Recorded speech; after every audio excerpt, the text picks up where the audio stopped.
When you talk about the mental health of a marriage and family therapist can play a vital role in making sure that everything runs like a well-oiled machine. Their role extends beyond helping families navigate conflict. They strengthen relationships and help families build healthier family systems. However, the question you also have to ask yourself is, what does it really mean to create environments within the construct and structure of a family where everyone feels valued, supported, and heard through the good times and the bad? Is your environment exhibiting the opportunity for everyone to feel empowered and have a sense of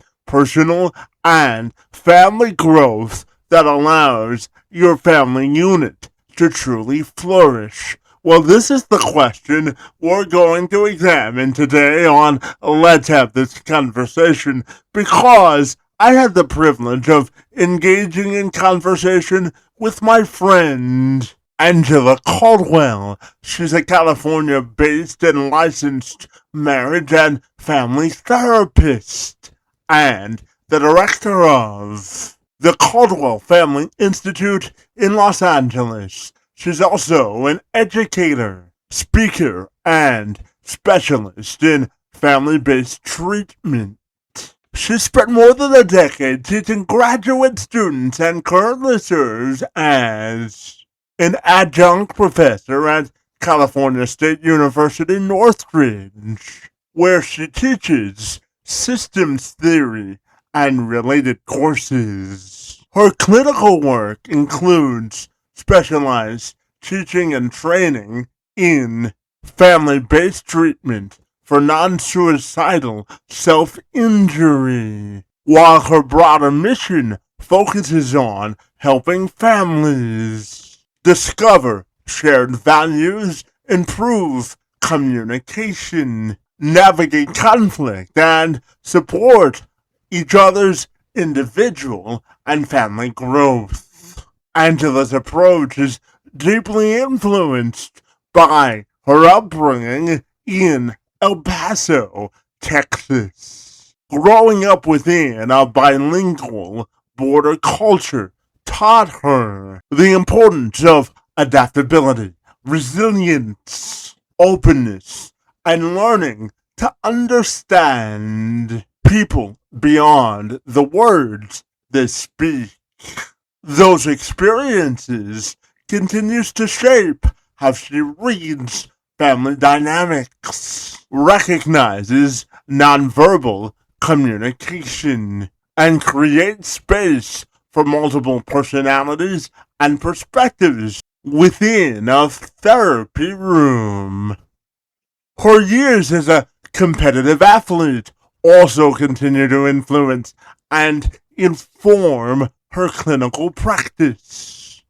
Sports played a role in teaching Angela optimism, discipline, resilience, perseverance, and how to balance compassion for difficult emotions with the determination required to pursue meaningful change and a self-determined description of excellence.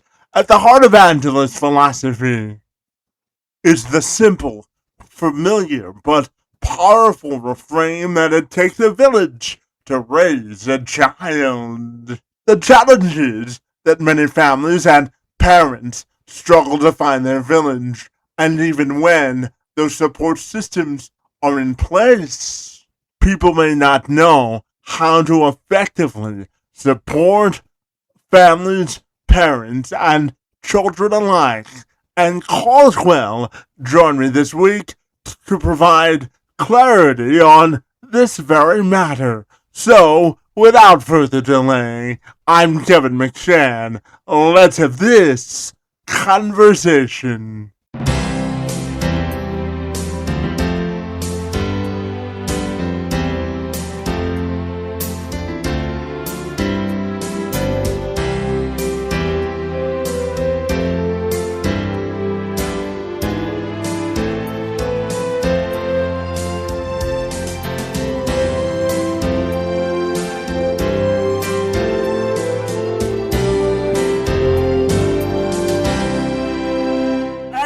you're ready, I'll take a moment to welcome you to the program, my friend, and I'm super excited to talk to you all about marriage and family therapy. It's great to see you, and happy Monday morning to you, my friend.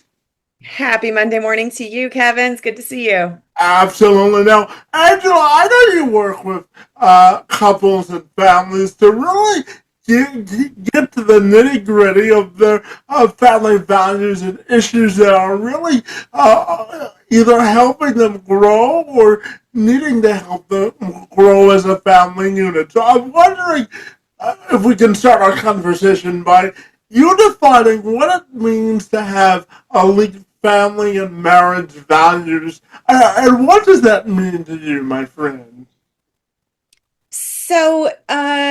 Usually what I'm talking about there it comes down to something I call family identity. And if you think about, we write maybe college essays or we answer questions or take personality quizzes about who we are in the world and what our identity is. And when we really drill down to what we mean by that, we're talking about what we believe in and what we stand for. And we spend time on emotional and personal and spiritual and all the different kinds of identities that we have as individuals, but we don't talk a lot about the individual, excuse me, the identity that a family has, a family identity. And so when we are, when I'm talking about who are you as a family, what I'm talking about is a shared sense of values, and what the family stands for and what they believe in and how they organize their principles for living. Some family, I would say most families don't ever really talk about it. It just sort of happens as they live daily life. But what I like to do is I like to facilitate conversations with families where we actually verbalize what are the core family values that we all share together. What is something, my last name is Caldwell. So in my family, what makes you a Caldwell? What do Caldwells believe in? What do Caldwells think is the most important part of being a human? What do Caldwells put central to relationships? And those are your shared family values. Yeah, absolutely. And since you brought it up, I'll follow on by asking you about elite communication. And what do you think it means for a family unit or a marriage to have, elite communication? And how important is that, in your opinion, when we talk about sustaining, values driven growth in either a family unit or a marriage, my friend? How important is communication in your view, my friend? So I'm going to give you a little bit of a complex answer on that. It's a two-part answer. And the first answer is communication is important, very obviously, because we are a social species and we communicate, whether we communicate with words or grunts or body language or facial expressions. Communication is terribly important. I will say that we have a joke in therapy, in family therapy, that almost every family, every marriage that I work with will call for help and say, we are having a communication problem. Everybody thinks that their problem is a communication problem. And we have a joke in family therapy that actually humans tend to be quite effective communicators. Actually, the problem is probably that you don't like what you're hearing, right? So that's our joke about it. So on one hand, obviously, yes, communication is central and terribly important to a relationship. I am not always in agreement with my clients that communication is your primary problem. Now, of course, in family therapy, we work on how to communicate, but I want you to see that as kind of the surface level intervention, the superficial level. Maybe you could say this or that a little bit nicer. Or you could use a different tone, or you could choose a better time for when to say something. But at the end of the day, we're actually pretty effective at communicating. That's we usually are having much bigger problems than communication. Yeah, and I'm curious for you on a personal level. I know you focus on family based treatment and you have the Caldwell Family Institute, but I'm curious on a macro level, what first drew you to this work, and how do you think you've grown individually as a person since first starting out helping couples and families? How do you think you've grown most profoundly as an individual, my friend? That's a great question. I wonder sometimes if people that I knew 20, 25 years ago, how they would describe me, and how I wonder if that's the question to ask that, how did they used to see me and how am I now? And I think I have what everybody has. I think I have, maturity and experience and years, on my side, but my profession in particular, working to help couples and families become healthier, more satisfying relationships and families and couplehood. Um, I think that you can't help it, but to practice what you preach. And so, when I was young and immature and in relationships with a boyfriend here and there, my own family, I think that I was like most people. I think I was pretty self-centered, pretty selfish, and very focused on what I needed and getting my needs met, and not really appreciating, I guess, that it's not always about my needs. And so the more that I work with other families to accommodate one another and learn how to live, this is a really important word in our field, interdependently, not Mm. independently and not dependently, but interdependently, where we take turns getting needs met. And yes, you have an important need, but it doesn't mean that it's going to be met right now because we don't have the time or the resources, or somebody else has a need that's more important than yours. That's a big change. So in my personal life, I'm more, is it right to say I'm more community oriented than I used to be? That it's not all about me and getting my needs met and making sure I'm healthy and that I'm growing, that actually there's other people in this house that also have needs and also need to be growing and changing. And I'm supposed to also be obligated to help them grow and change. And sometimes it's about their needs. Yeah, absolutely. And so, whether you've been married for 5 years or you're celebrating a 30th anniversary, I'm curious to get your thoughts on relationship compatibility because, Yeah. one of the biggest things married couples can struggle with sometimes is losing their way if they've been what I call sort of the monotonous daily routine where you're married, but you're married and committed, but you're not excited about the spark that once led your marriage or family. So, what are your thoughts on relationship compatibility and how couples can make sure that still remains vibrant 5, 10, or even 20 years down the road, my friend? What are your thoughts there? Yeah, that's a great question. So we're not gonna underestimate the importance of compatibility. Compatibility is primary of primary importance. There's a theorist that I love to quote, and I love his work, and I follow him a lot, John Gottman. John Gottman, in my opinion, is the high priest of marriage and marriage satisfaction, and and he has come across some very interesting data collection and observations over the decades. And he will say, and many of us in the family therapy field will say, you don't marry the love of your life. You don't marry the shining star. You don't marry your dream girl or your dream man. You marry your best friend.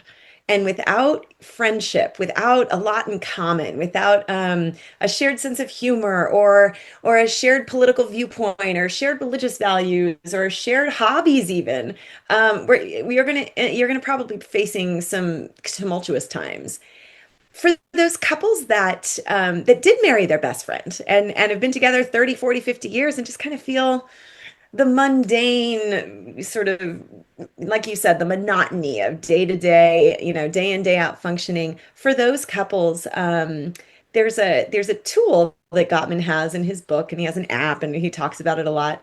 And it's this idea of a love map. Now, this is really cool.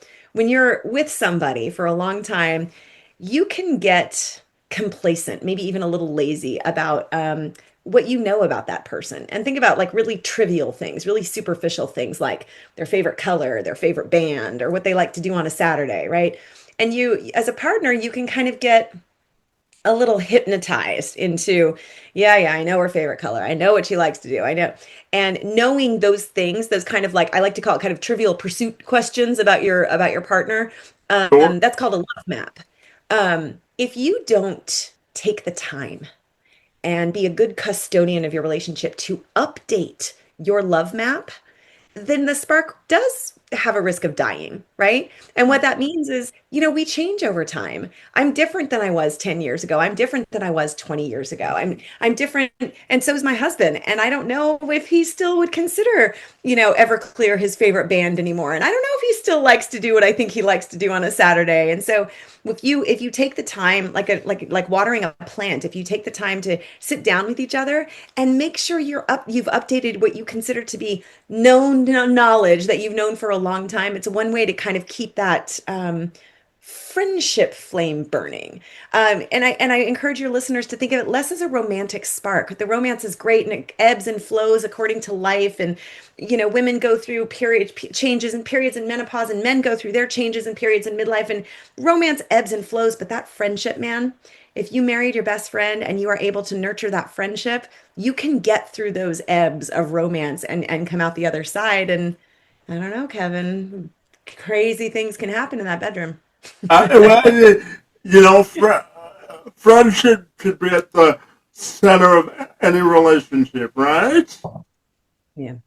Absolutely. And, I know for over a decade now, you've also had the teaching bug, my friend, where you teach the next generation of graduate students about systems theory at the University of California State University at Northridge, my friend. Friend, so tell me about you getting the teaching bug and what it means to you to influence the next generation, my friend.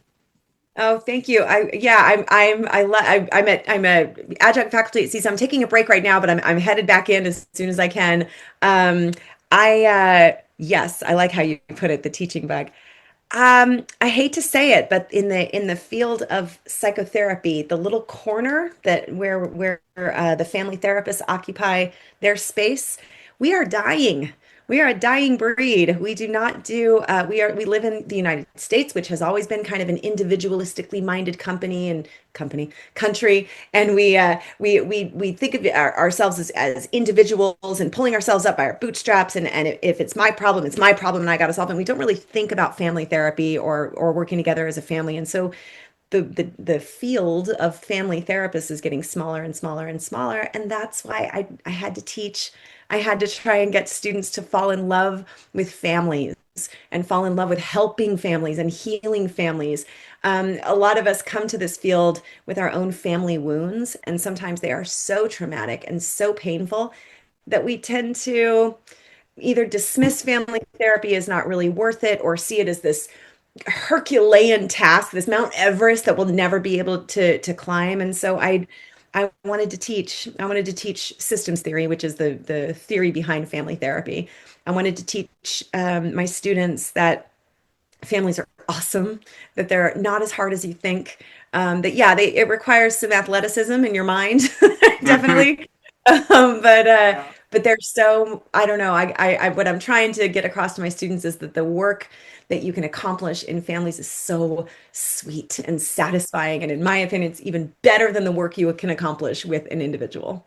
Yeah, absolutely. And Angela, I'm curious to get your thoughts on this finding from the Harris poll. They released a poll this year that said between one third and 40% of all Americans have at least one family member that they're estranged from. So I'm curious, how do you think we can reconnect those family values with family members that were estranged from, and how do you think estrangement can sort of affect the health of an overall family? What are your thoughts on those findings, my friend?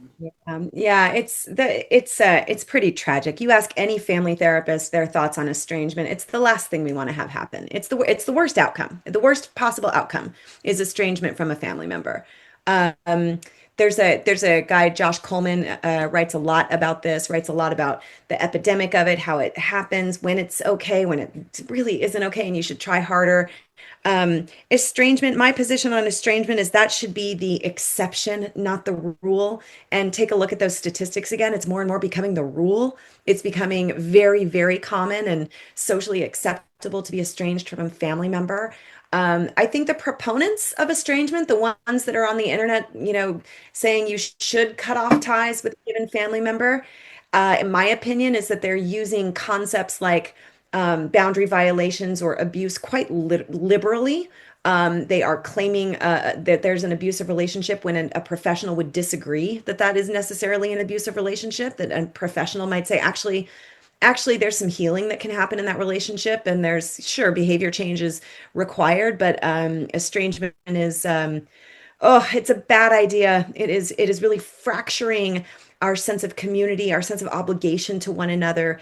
Another finding that, in my opinion, goes along with the one that you just stated is the finding that less and less people are being charitable and helpful to one another. And if you think about it, that, where I go with that is, well, that makes sense. If you have decided in your mind that it's okay to step away from something as primal and fundamental as family, then why not think it's okay to step away from something like community and neighborhood and your obligation to your fellow, human, your fellow citizen?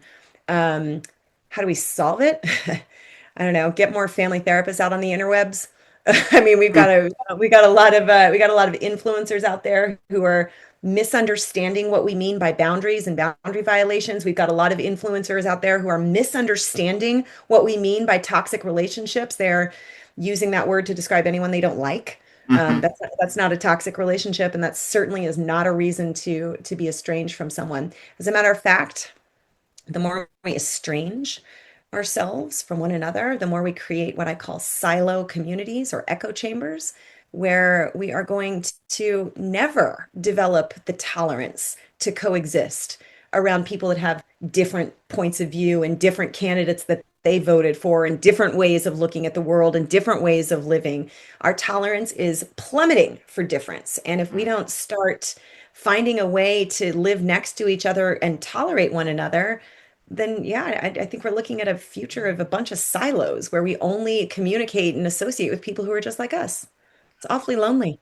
Yeah, and since you brought it up, I'll follow up by asking you about what do you think about the societal pressures of politics, religion, and societal views on how to raise a family today, and how that can affect the way that we raise kids, and the influences or the principles that we teach our kids to live by. My friend, what are your thoughts there? I have I have a million, so I'm going to focus on one. I'm going to Sure. say I'll save your listeners my soapbox speeches on this, although this might end up being a bit of a soapbox speech. I'll focus on one. So when social media popped onto the scene and everybody in the world decided that their voice was important and that they had an opinion, we all started cheering each other on. And we all started saying, yeah, you have a voice and your voice matters and it's important. And we taught each other this really actually good lesson that you have a voice and your opinion matters, and vote and say something. And then kind of that turned into, and get angry about it, and stand up for yourself, which got misunderstood as be a bully to your family members. The one thought that I have about this is we have almost completely abandoned the idea of grace. Yes, have a voice. Yes, your opinion matters. Yes, stand up for yourself and do all of those things with grace. We can do it nicely. We can do it with pleases and thank yous. We can do it with excuse me's, and we can do it with manners. We can have a gosh, even nominal level of graceful communication between each other, where yeah, you can still get your voice heard, and yes, you can still opine on matters that matter to you, and yes, you can still stand up for yourself. But we have, I think forgotten, we sort of have misunderstood what it means to say something and be passionate about a viewpoint. It doesn't mean that you're a bull in a china shop. It doesn't mean that you state your opinion and smash everybody else's feelings in the room. It means that you gracefully state your opinion and gracefully listen to other people's opinions too. We got to figure out how to insert more grace into this conversation. Yeah, absolutely. And, that fits nicely into my next question because I wanted to ask you about the American family structure and how it continues to evolve. Because according to the Pew Research Center, they did a study this year that says Americans are marrying later in life, and that nearly 40% of today's children are being raised outside of a traditional a married parent household. Approximately 70% of those children live with either a blended family or step Yeah. parents. So I'm curious about your thoughts on how the modern family structure has changed and how that affects the way that we help our children view the world today. What are your thoughts there, my friend? I am I am very, I always have been very opposed to this concept of the traditional American family. I am familiar with minority communities who would who would have a lot to say about this notion of a traditional American family that we saw in the 1950s TV shows. If I mean, if we're talking about the privileged Americans, then there probably were quite a few mom, dad, brother, sister type families. But for decades, this research study you're citing, I think, is culminating in decades that we have not had any kind of, there is no normal American family. I'm really applauding the children's books authors right now that have, maybe it's a story about a bully at school, or maybe it's a story about chores at home, or maybe it's a story about, scary monsters under the bed, that are moving away from mama bear, papa bear, brother bear, and sister bear, right? That this idea that there was a traditional family in the first place. I'm not really sure there ever is such thing as a normal American family. On the contrary, the statistics that you just cited, they reflect more what I grew up with at school, what my kids were growing up with at school. Like half the kids in my class were from divorced families or single parents or blended families or I guess what we would consider non-traditional. But I think I'm saying that I take issue with the term that the research institutes are using, the traditional family. I'm not sure we Mm-hmm. ever had a traditional family in the United States. That's one thing I love about the United States. Um, how it affects children, that the structure of the family is not what's affecting children.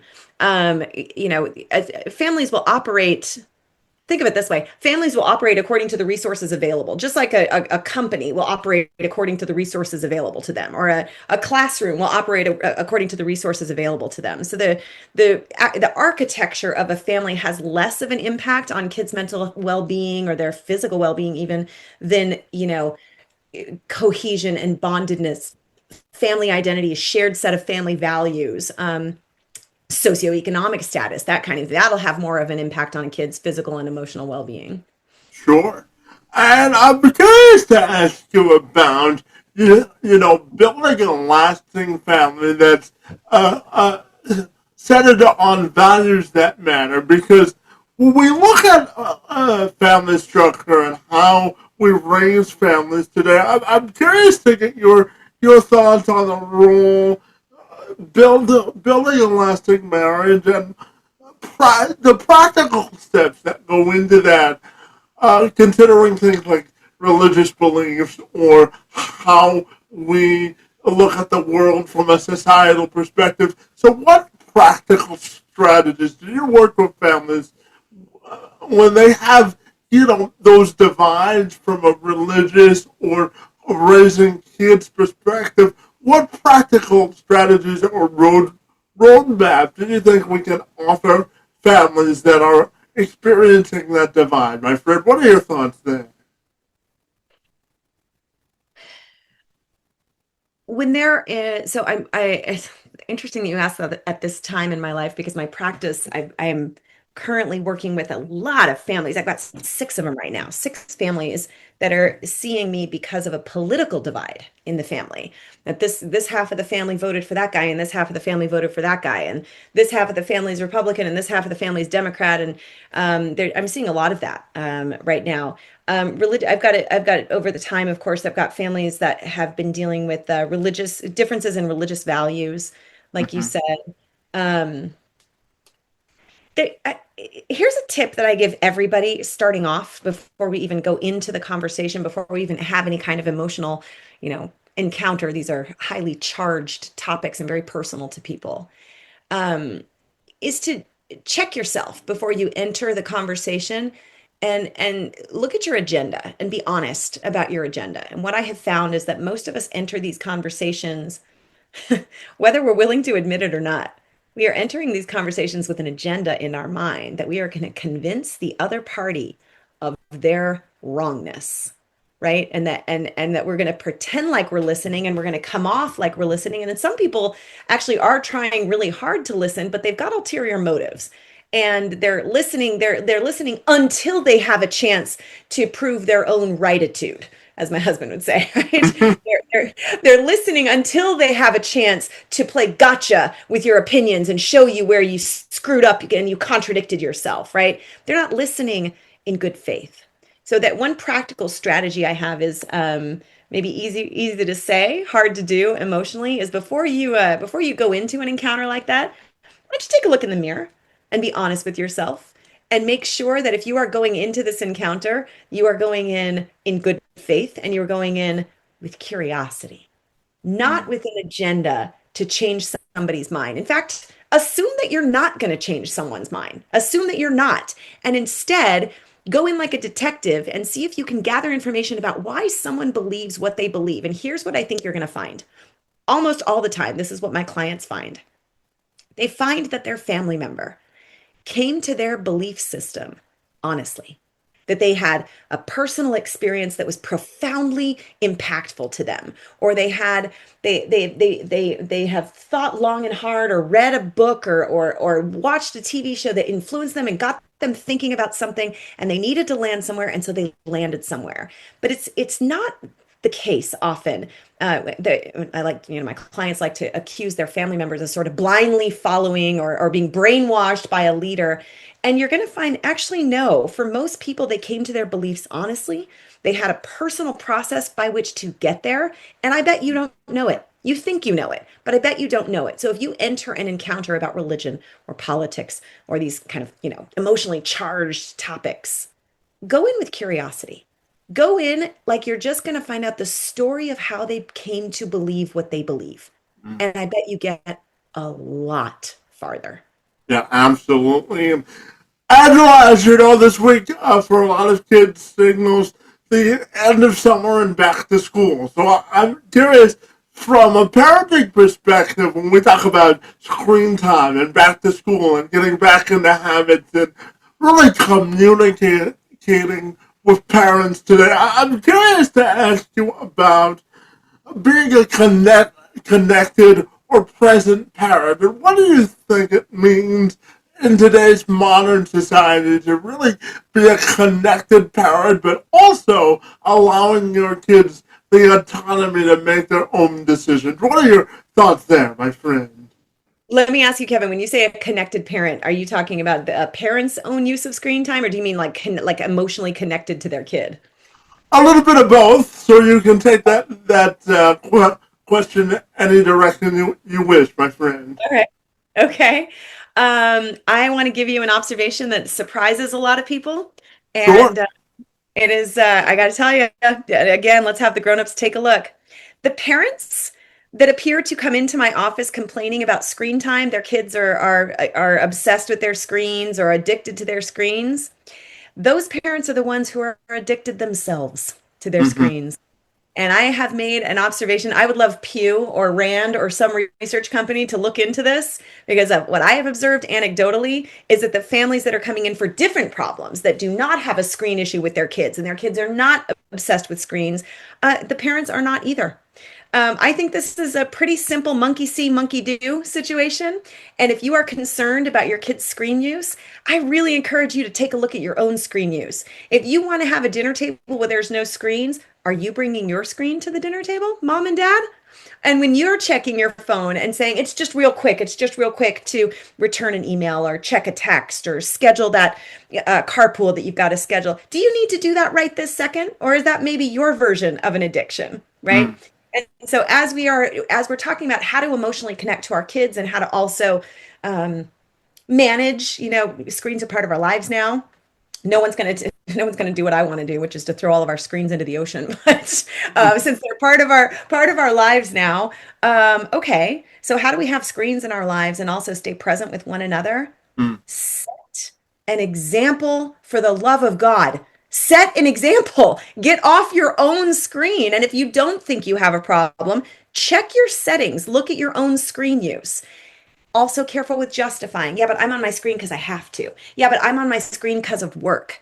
Okay. Well, then you need to accept a reality that screens are in your household, and now you are going to have to figure out how to combat the monkey see, monkey do. How are you going to explain to your kid that your use of screens is okay and their use of screens is not okay? It's the same conversation when we're talking about alcohol. How come mommy can have alcohol and you cannot have alcohol, right? Same Mm. about, right? So you're going to have those conversations. Um, if you're, I like what you say, we're starting school now.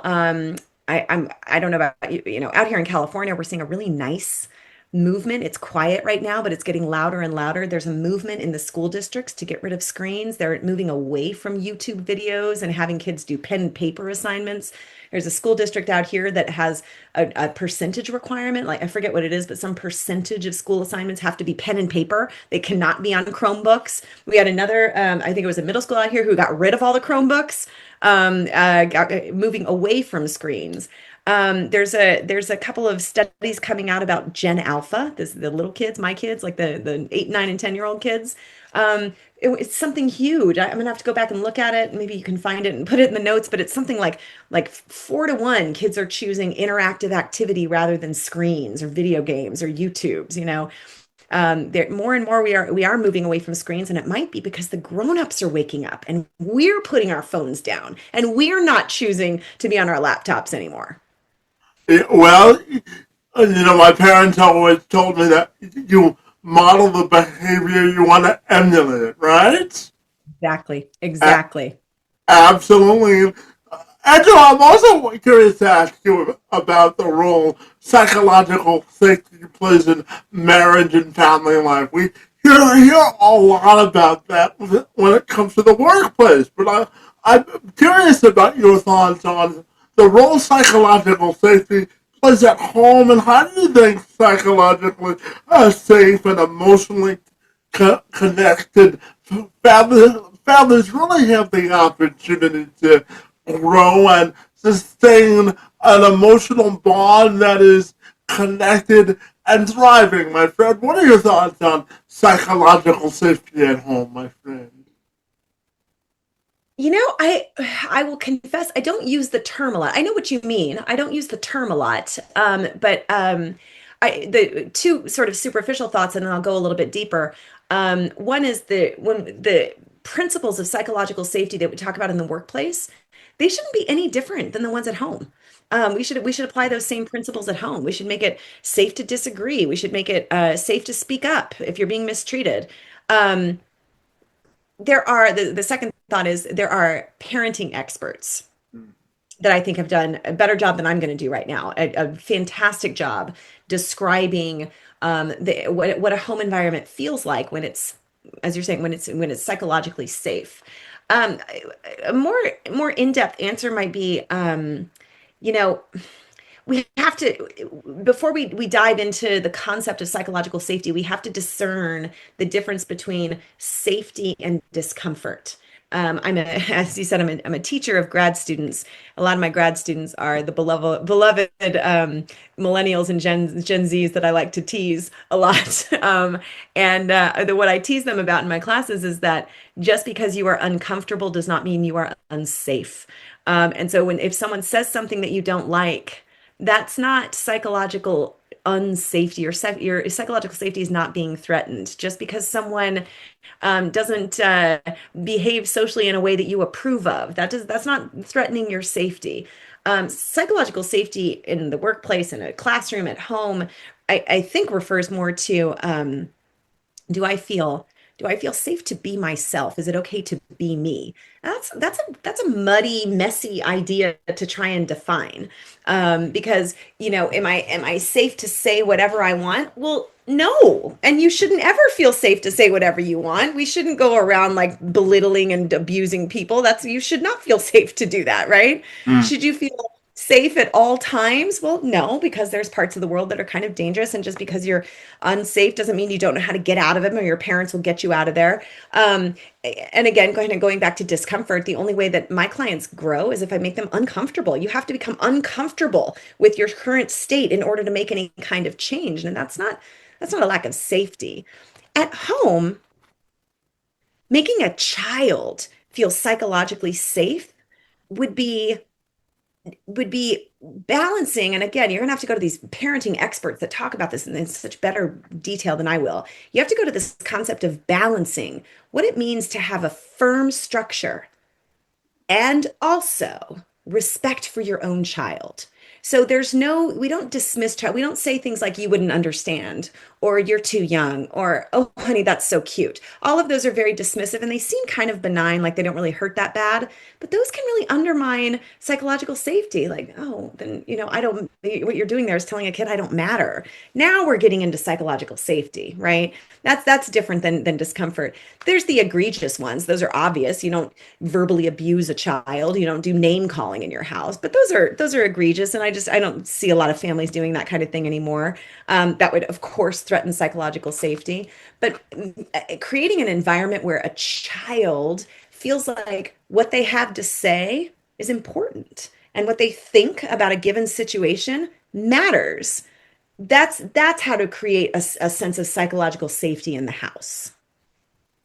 Yeah, absolutely. And Angela, I know that your background and growing up in El Paso, Texas, my friend, really shapes the way you work with clients and families, because you said growing up in a bilingual border culture really informs the work that you do today. I'm wondering if you could tell me why, my friend. Yeah, I love that question because my answer is so simple. Honestly, Kevin, it comes down to numbers. So in a bicultural town, the Mexicans are living with the Americans, kind of like very interspersed. It's a very muddy looking town. Now we talk a lot about the border because we're talking about immigration a lot, but the joke in El Paso is what border? It's really hard to see it, right? Because everyone's going back and forth and working and going to school across the border. And I grew up playing tennis. I had tennis tournaments in Mexico. My Mexican friends came over for tennis tournaments in the United States. Like it's not such a straight line. It's a very blurry border. And I will tell you what, the way it has helped me and shaped my ability to be to be in family therapy is there's no such thing as a small group of people in a border town. All groups that you go in are enormous. So if you are going to a quinceañera, that is a birthday party for a 15-year-old girl, there will be 30 cousins, 40 uncles, 50 aunts. I mean, if you are invited over to your friend's house for dinner, oh my goodness, you are sitting in the backyard and pulling chairs down from the bedroom because there's 25 people there that just came over for dinner on a Tuesday. So the reason I really think that I'm good at what I do is because my own family, which was very large, and then growing up in a border town where all the families are really large, there's no such thing as small groups. And so I was constantly in situations where I was having to track, four different dynamics happening at the table at the same time, and participating in two different discussions, and then dealing with somebody who needed more guacamole and getting that from the kitchen. It's a very fast moving big group type of culture. And I obviously didn't know this was going to happen, but then I sit with families in family therapy and I think, oh yeah, this is a Tuesday dinner at my friend's house.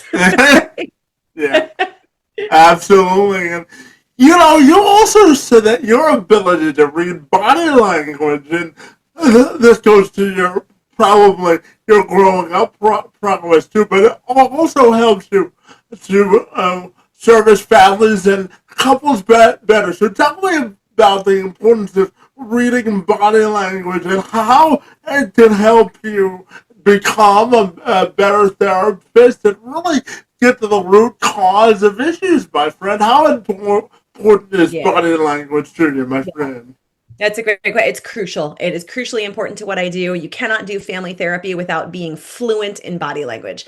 And when you don't know what a certain gesture or facial expression means or a shift in position, you ask. You say, "Hey, I see what you did over there. What's going on?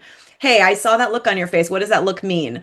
A good family therapist, by the way, will never assume that they know what a certain facial expression means or what a certain shift in body posture. There was a guy that was shifting very uncomfortably during a conversation and once when I first started, and oh my gosh, Kevin, I made the mistake. I just read into that. I saw anxiety and discomfort, and finally, about halfway through the session, he said, "You guys, I'm really sorry. I had something bad for lunch. I got to go to the bathroom." Went to the bathroom. So that's when I learned, okay, don't assume that you know what's going on with body language and shifting and all that. But I will tell you the reason that is so important. Well, two reasons it's so important. Did you know that humans are incapable of not communicating? We are constantly communicating. There's no such thing as not communicating. So even though we might not be using words, oh, my friend, think of all the looks that you can read from your friends and your family members, all the different postures a person can take. We are always communicating. In families, the second reason this is so important is families have rules, whether they're not written down and nobody ever said them out loud. We just sort of agreed on them as a family. And there are rules about communicating. There's rules about what we don't talk about. There are rules about the words you cannot say. There are rules about the certain people you are not allowed to upset. Okay, so that puts a gag on a whole bunch of verbal expression, but family members will find a way to say what they want to say by crossing their arms or by shifting their position or by staring hard at a separate family member while another one is talking. And all of that is language. All of that is language. And if you can dive into that, become fluent in that body language and ask questions about it, oh man, you will uncover some fascinating, sometimes ghastly secrets in the rules of a family's communication patterns. Absolutely. My friend, I'm excited because we got to the point of the interview that really gets me excited because Angela, I used to be a sports reporter and I know that you used to be a competitive athlete, my friend, and you tell me that it taught you discipline, resilience, and how to handle emotions in your current work, my friend. So tell me about your athletic background and how it's becoming your competitive advantage as a therapist, my friend. Kevin, if I had known you were a sports reporter, we would have made this whole interview about sports. Yes, of course. All right, well, that's very cool trivia I didn't know about you. Yeah, I grew up on the court. I was a competitive athlete my whole life. Played a little bit of college tennis. I still play. I try to say that I'm not competitive, but all my friends say I'm very competitive. uh, all right. So as a sports reporter, I think you'll know what I mean by this.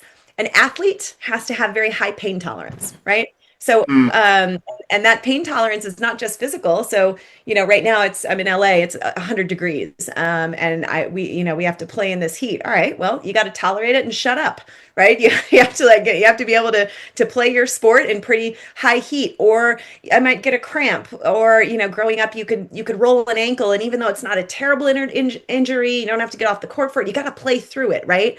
There's the pain of what exercise is. It puts your heart in your lungs through what your brain registers as pain. And then there's emotional pain, right? As a tennis player, you lose half the points, right? So that you lose a point, you go, oh, right? But you can't stay there very long because you got another point to play. I think about football players, they get intercepted. Oh, well, too bad. Let's go. The game is still moving, right? So in sports, you have to learn how to bounce back. And in order to mhm. bounce back and be resilient, you have to have a pretty high pain tolerance, all the different kinds of pain, the temperature pain, the physical pain, the breathing pain, the emotional pain. You have to have a pretty high pain tolerance. Well, in family therapy, probably the hardest, saddest part of my job is that it means I have a front row seat to the pain that we inflict on one another, right? The different injuries that humans sometimes even intentionally cause each other. And if I have a high pain tolerance, I don't get lost in that. I don't indulge in too much of a heartbreak with my clients there because instead we need to be solving a problem. And yeah, we need to be doing some healing, but healing doesn't happen if we let the pain bring us down. So that's kind of one thing that I think about a lot. Sports is quick. Well, I guess golf is not quick. Most sports are quick, Yeah. but most sports are quick. And so you have to make quick decisions. Unlike individual therapy, where you can move at a golfer's pace, family therapy, you cannot. You might have an idea as a therapist where you're going to intervene and you're going to help this one dynamic, and you see an opportunity where you can go in and help, and whoops, that is not what happened at all. And you better pivot quick because just like in tennis, you thought the ball was going over there. Nope, they got you. It's going the other direction. You have to be able to pivot and move quickly. So I think there's a nimbleness in sports and a resilience in sports that it has really helps me in family therapy. I joke with my friends who are individual therapists or couple therapists. I tell them that I'm kind of the family therapy is like the professional athlete version of, of the Yeah. therapy work, right? Because in individual sports, I love what I just did there. I'm poking fun at the golfers. Those are the golfers. They can move slowly, they can take their time on the back nine. But and maybe the couples therapists even they're a little bit different. But man, if you are not quick and nimble and processing a lot of different dynamics at one time and being maybe another thing is being decisive. Think about sports. I think about my sports and tennis. I've got what 500 milliseconds to decide where I'm going to hit this ball. I got to make a decision, make a decision, make a decision, right? And in family therapy, it kind of feels like that too. Make a decision, decide what you're going to do. Yeah, absolutely. And I wanted your perspective on the concept of a village raising.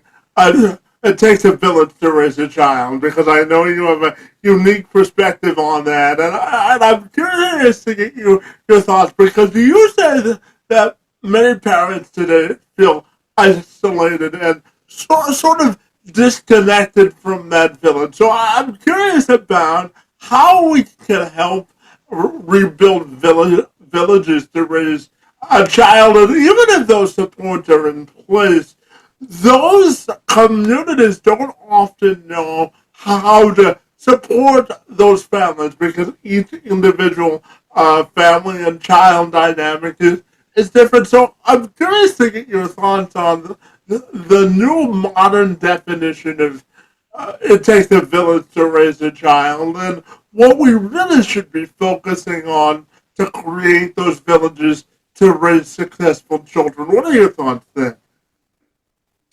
I have quite a lot of thoughts. My book series that I'm working on is actually called the Village series. I am really big on let's actually start creating these villages that we keep hearing all about.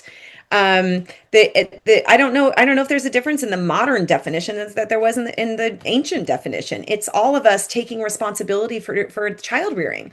All adults are responsible for child rearing. And if you are going to sit here and tell me that you didn't decide to have kids and you don't like kids, guess what? Too bad. Because they're going to be your president and your senator and they're going to run your country. So you better have an investment in how that kid turns out, how they're going to grow up. Because guess what? They're going to influence your life and your elderhood. I I need families to do two things. We need to start doing two things. And I want to tell you a little story about this weekend. I was at a soccer tournament. My youngest is a little soccer player, and we were at a soccer tournament with all the other families on her team. And Yep. it's a newer team, and so we don't really know each other that well. And it's we're all stuck out there because I don't know if your listeners have ever been to a soccer tournament before, but you got a game at 9 and then you got a game at 2, and it's Yeah. too far away to go home. So now you're stuck on the field all day. It's tricky. Anyway, I need listeners to do two things. The first thing is for parents. Parents need to relax. Parents need to allow other adults to influence their children. You've got to loosen your grip. You've got to loosen your grip on what you think is good and right and influences on your children. Your child is going to grow up inside of a world where they are influenced by everything around them. Loosen up. The more that I will tell you, the kids that have more exposure to other adults who think differently and do things differently than their parents do, Kevin, they turn out so good. They turn out to be open-minded. They turn out to be adaptive. They turn out to be non-judgmental. So that's the first thing. The second thing is I need us all to start taking social risks. And I'm going to tell you kind of about this weekend what I mean by that. So here we are at the soccer tournament, and it's a break between games. And we've got our family, and we've got a kid who's not in the tournament, and that family has three kids who are not in the tournament. And that family, like all we've got all these kind of these this undifferentiated mass of human blob, right? And we're trying to find shade. We're Yeah. sitting around, and I like to think that I set the tone here on Saturday because we don't know each other that well. And there's a little 2-year-old, and it's another lady's 2-year-old, and he's a cute little kid, and I love this little kid, and I don't really know him well enough to pick him up and feed him or anything, but I see him, mom's attending to her other daughter, and I see him pick up a hot dog on the grass and put it in his mouth, right? So I go over and I go, no, no, no, no, no, no, let's not do that. And I take the hot dog out of his mouth, right? And we throw it in the trash can. And then I hold his hand and I walk him back to the group, and the mom looks at me and she goes, thank you. Right. And what I did right there is I took a risk. It's not Hmm. my kid. I don't Yeah. know that mom very well. And she could have jumped down my throat for that. Right. But I took a risk. And instead, she was grateful that I was a villager who saw her kid in trouble and helped out with the kid. And I saw what happened next. So we have this other family, and we have these two kids fighting, and the dad has gone off to buy water. So he's not around. So this other mom comes and says, hey, what's the problem here? Now, these are siblings. She's not part of this family. She doesn't know them, and she helps them resolve a problem. And I'm thinking in my head, there we go. There we go. Start taking risks. Start taking social risks and intervene with each other's families when it's the right moment. Don't go around telling people how to parent their kid. But like if you're seeing a problem and there's not a parent around to help, you be the parent. You go step in and help. You go help that family that needs help. Those are two things. Loosen up on your parenting grip and start taking social risks and help other families when you are around them. I think if we do more of that, you're going to see our collective shoulders drop 3 inches and be relieved that we have so many other adults that are watching our kids. Yeah, and based on your last answer, I had one other question for you, but based on your last answer, I have one final follow up before I ask my last question, and that is this, my friend. I'm curious to get your perspective on how self reflection and accountability are interrelated in marriages and raising kids. How do they self reflection and accountability are interconnected, my friend? Well, that's a great question. I don't know if you can have one without the other, right? One is the verb that takes place inside of your head, and the other one is the verb that takes place interpersonally, right? So self-reflection, introspection. You're reminding me of was it Carl Jung who had a quote that said, an unexamined life is not a life worth living, or something like that, right? Mm. Self-reflection, you're talking to a therapist, so of course I'm going to say do it. Everybody should do it. It's the best thing that ever happened, and here's why. It's the best thing that'll ever happen to you. Self-reflection is profoundly impactful. It increases your self-awareness. It makes you vulnerable and humble in a good way. It makes you kind of come down off your high horse and realize that you are an ordinary human just like everybody else, and you've got flaws just like all the other humans have flaws.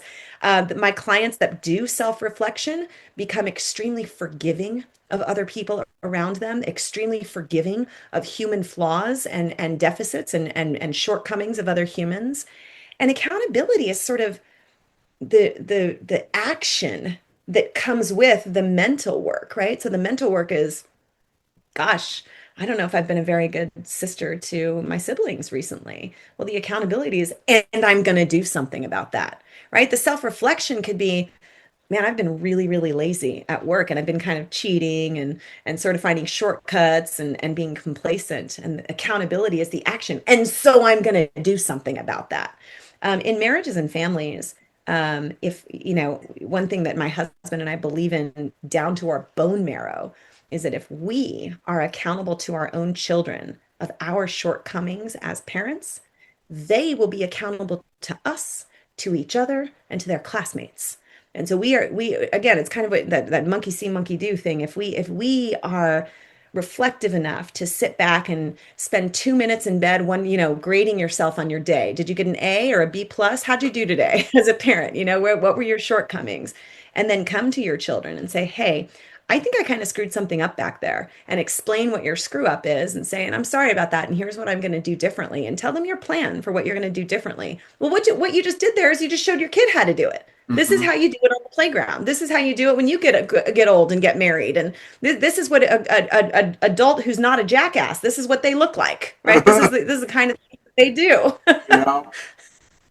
And my final question for you has to do with your own personal and professional legacy as a person, a parent, and a therapist. What do you want the first line of your eulogy to say when you're, at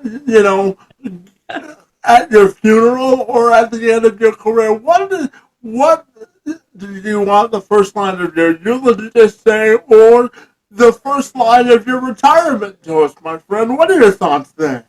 Oh my gosh, I've never thought about that, Kevin. That's a hard question. That's why I left it to the end.